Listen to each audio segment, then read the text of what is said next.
Hi. Well, my name is Rachel Aghanwa, and this is a short story by me about a boy I knew as a kid. It's called Sent Away.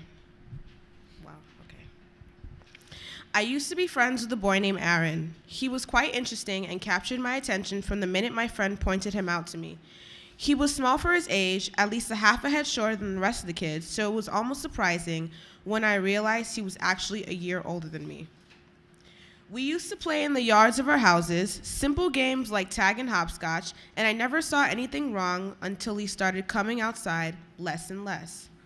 I would sit on his porch steps, overcome with boredom as I did nothing, and he sat, looking deep in thought under the scalding sun. "Why don't you want to play anymore?" I asked, finally fed up with sitting in silence.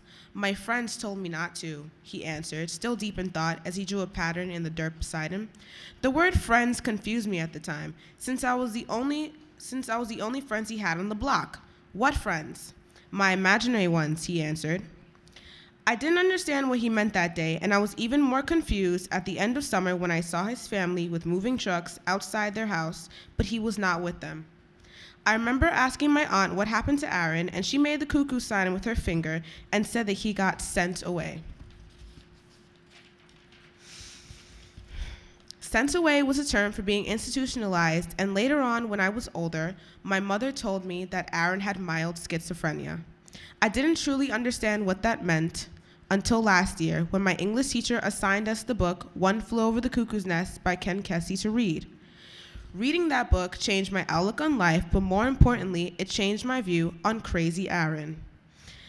I found myself consumed by the idea of being schizophrenic, even going to the extent of researching for countless hours on mental illnesses, attempting to piece together Aaron's characteristics and the symptoms listed on WebMD.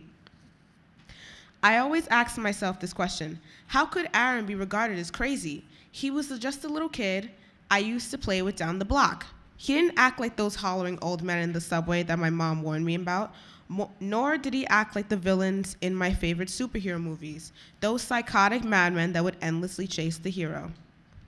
But maybe the villains of a story were just misunderstood, like Aaron was. People just chose to identify him as insane just because he was different than the others. Aaron, I could still hear his mother's voice calling him inside after a day of us messing about in his yard. "You have to come inside." "But they don't want to go," Aaron replied, his eyes moving towards the ground. "They still want to play." "Come inside now, Aaron," she yelled before he waved to me and hurried inside. Days like this were typical when we went over to his house, but I usually didn't pay much attention. Maybe my short attention span as a child made me into the overthinker I am today. Even after all these years, I still wonder about him. Some days, I can find myself picturing what his life would be like.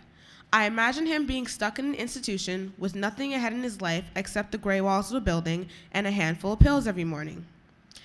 Other times, I imagine him sitting in a classroom, excelling in all his classes, after finally managing to coexist with his disease. I even try to envision what his life would be like if he wasn't schizophrenic at all. Would he have been timid and quiet if it weren't for his diagnosis? Would he have been able to go to middle school and high school if he wasn't stuck in a mental facility? Is he even still alive to this day? I have never found the answers to these questions. I grew up and watched another happy family move into the house down the street, taking Aaron's place as if he never existed, as if he was one of my own imaginary friends instead.